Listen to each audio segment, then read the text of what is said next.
এই মুহূর্তে বাংলা আবাস প্রকল্পের নাম নথিভুক্ত প্রত্যেক উপভোক্তার জন্য কিন্তু একটা সম্পূর্ণ নতুন আপডেট চলে আসছে বন্ধুরা।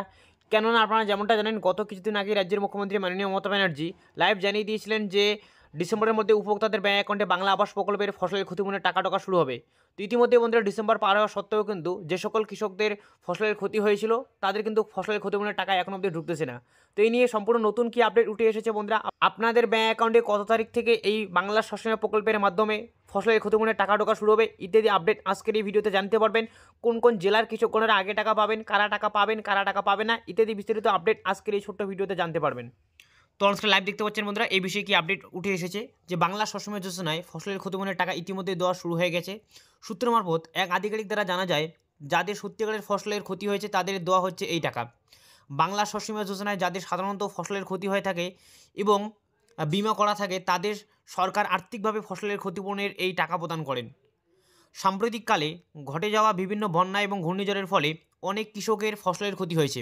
এজন্যই পশ্চিমবঙ্গের মাননীয় মুখ্যমন্ত্রী মমতা বন্দ্যোপাধ্যায় গত 12 ডিসেম্বর এক সাংবাদিক বৈঠক করে জানিয়েছিলেন যে যে সমস্ত কৃষকের ফসলের ক্ষতি হয়েছে তাদের এই ডিসেম্বর মাসেই ফসলের ক্ষতিপূরণের টাকা দেওয়া হবে।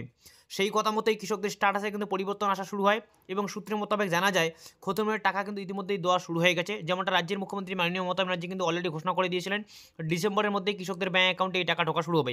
এবার আপনাদের যে সকল উপভোক্তাদের ব্যাংক অ্যাকাউন্টে এখনও অবধি ফসলের ক্ষতিপূরণের টাকা ঢুকেনি, অর্থাৎ বাংলা শস্য বীমা প্রকল্পের টাকা ঢুকেনি, তাদের কবে টাকা ঢুকবে এই বিষয়ে ভিডিওটি কন্টিনিউ করুন। এই বিষয়ে আপনি জানতে পারবেন যে আপনাদের যাদের টাকা ঢুকেনি তাদের কবে টাকা ঢুকবে। তবে টাকা দেওয়া শুরু হলেও এখনও পর্যন্ত সমস্ত কৃষক টাকা পাননি। তাহলে প্রশ্ন হচ্ছে, যাদের অ্যাকাউন্টে এখনও অবধি টাকা ঢুকেনি তারা কবে টাকা পাবেন? আপনারা যেমনটা জানেন, গত কিছুদিন আগেই রাজ্যের মুখ্যমন্ত্রী মাননীয় মমতা ব্যানার্জি লাইভ কনফারেন্স করে জানিয়েছিল যে 31শে ডিসেম্বরের মধ্যেই উপভোক্তাদের ব্যাংক অ্যাকাউন্টে এই টাকা ঢোকা শুরু হবে। এবং ইতিমধ্যেই সূত্রের মারফত খবর বন্ধুরা, সূত্রের যেটা খবর, ইতিমধ্যেই কিন্তু কৃষকদের ব্যাংক অ্যাকাউন্টে এই টাকা ঢোকা শুরু হয়ে গেছে। এবার কথা হচ্ছে, আপনি ব্যাংক অ্যাকাউন্টে টাকা পাবেন কিনা সেটা কী করে বুঝবেন? দেখুন, এর জন্য সর্বপ্রথম আপনাকে কিন্তু ফসলের ক্ষতিপূরণ পাবেন কিনা এর জন্য বাজাজ এলিয়েন্সের অফিসিয়াল ওয়েবসাইট থেকে আপনাকে একবার স্ট্যাটাস চেক করতে হবে। স্ট্যাটাস চেক করার জন্য প্রথমে এই ওয়েবসাইটের লিঙ্ক দেওয়া রয়েছে ভিডিও ডেসক্রিপশন বক্সে, সেখানে ক্লিক করে নেবেন। সেখানে ক্লিক করা মাত্রই বন্ধুরা আপনারা আপনাদের ফার্মার আইডি অর্থাৎ ভোটার কার্ড নম্বর বসিয়ে সেটাকে সার্চ করে নিয়ে আপনি দেখবেন যে আপনার ক্লেম স্ট্যাটাসের ঘরে আপনার কী লেখা রয়েছে। অন স্ক্রিনে যেমনটা লাইভ দেখতে পাচ্ছেন বন্ধুরা, আপনারা যে সকল উপভোক্তা আপনারা যারা ক্লেম ডিটেলসের ঘরে দেখতে পাচ্ছেন নির্দিষ্ট অঙ্কের টাকা শো হচ্ছে, সেটা 5,000 হতে পারে, 6,000 হতে পারে বা তার কম বেশিও হতে পারে। এই টাকা যাদের দেখাচ্ছে তাদের ব্যাংক অ্যাকাউন্টে কিন্তু সেই টাকা খুব শীঘ্রই ব্যাংক অ্যাকাউন্টে ঢুকে যাবে, যেটা কিন্তু রাজ্যের মুখ্যমন্ত্রী মাননীয় মমতা ব্যানার্জি অলরেডি জানিয়ে দিয়েছেন। তারপরে বলা রয়েছে বন্ধুরা, যাদের ক্লেম আন্ডার প্রসেস দেখাচ্ছে, এই স্ট্যাটাস দেখালে কিন্তু আপনাকে বুঝতে হবে যে ক্ষতিপূরণের টাকা এখন প্রক্রিয়াধীন, অর্থাৎ আপনি যে ক্ষতিপূরণের টাকা পাবেন সেটা কিন্তু যাচাইকরণ চলতেছে। কয়েকদিনের মধ্যে আপনার টাকা আপনার অ্যাকাউন্টে জমা পড়বে। এবার কথা হচ্ছে বন্ধুরা, পশ্চিমবঙ্গের বেশিরভাগ উপভোক্তার কিন্তু ক্লেম ডিটেলসের ঘরে দেখবেন এরকম আপডেট রয়েছে, যেমনটা অন স্ক্রিনে দেখতে পাচ্ছেন, এরকম কিন্তু লেখা দেখায় যে ক্লেম নট রিপোর্টেড ইয়েট। এই মেসেজ অর্থাৎ এই অপশন শো হলে কিন্তু আপনাকে বুঝতে হবে যে আপনার আবেদন এখন অবধি গ্রহণ হয়নি অথবা আপনি ক্ষতিপূরণের যোগ্য নন। তবে দেখুন বন্ধুরা, আপনারা জানেন গত 31শে নভেম্বরে কিন্তু এই প্রকল্পে আবেদনের জন্য শেষ সময়সীমা ছিল। তো 31শে নভেম্বরের মধ্যে ইতিমধ্যে যারা আবেদন করে ফেলেছেন তাদের কিন্তু স্ট্যাটাসগুলোকে এবার খতিয়ে দেখা হবে, অর্থাৎ আপনি যে ডিটেলস দিয়ে আবেদন করেছেন, আপনার এলাকায় সত্যি ফসলের ক্ষতি হয়েছে কিনা এই সমস্ত ডিটেলসগুলো এখন কিন্তু চেক করা হবে। যাদের সত্যিকারের ফসলের ক্ষতি হয়েছে তাদের কিন্তু স্ট্যাটাসের বিভিন্ন রকম আপডেট আসবে বন্ধুরা। ক্লেম স্ট্যাটাসের ঘরে কিন্তু তাদেরই আপডেট আসবে, নাহলে কিন্তু আদারওয়াইজ আপনার ক্লেম নট রিপোর্টেড ইয়েট এই লেখাটাই শো হবে। এই লেখাটা শো হলে কিন্তু আপনাকে বুঝতে হবে এখন অবধি আপনার আবেদন অ্যাকসেপ্ট হয়নি বা আপনি টাকা পাওয়ার যোগ্য নন।